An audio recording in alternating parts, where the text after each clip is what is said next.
Safety and practicality must override any aesthetics when it comes to uniforms. In the perfect world, this is totally true. Well, it is true, but it's not always happening. For example, do you remember the news from China Airlines about the pants? In January, they announced that they are now introducing pants for the ladies, and they call themselves very inclusive. But what a lot of people forgot was that the ladies are complaining about their skirts for decades now. And that's because there was an accident in 1993 where a plane fell into the water. And the ladies had to evacuate all the passengers while they were wearing a very tight skirt. So after the accident, they told the management these skirts are not safe.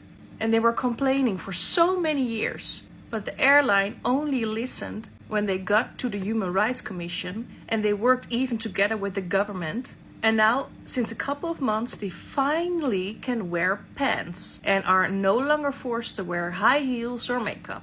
And I can tell you, after writing and speaking about workwear for over 10 years, I have seen many cases where people will only think about the aesthetics, and that is the first priority. For example, in my own country, the Netherlands, in 2020, I did a research on the new ambulance clothes because I received a lot of complaints about their safety. So I dived really deep into this topic and found out that a lot of people during the process were complaining about the fact that the new clothes were not on the same safety level as the previous uniforms, but they wanted a unique uniform to stand out.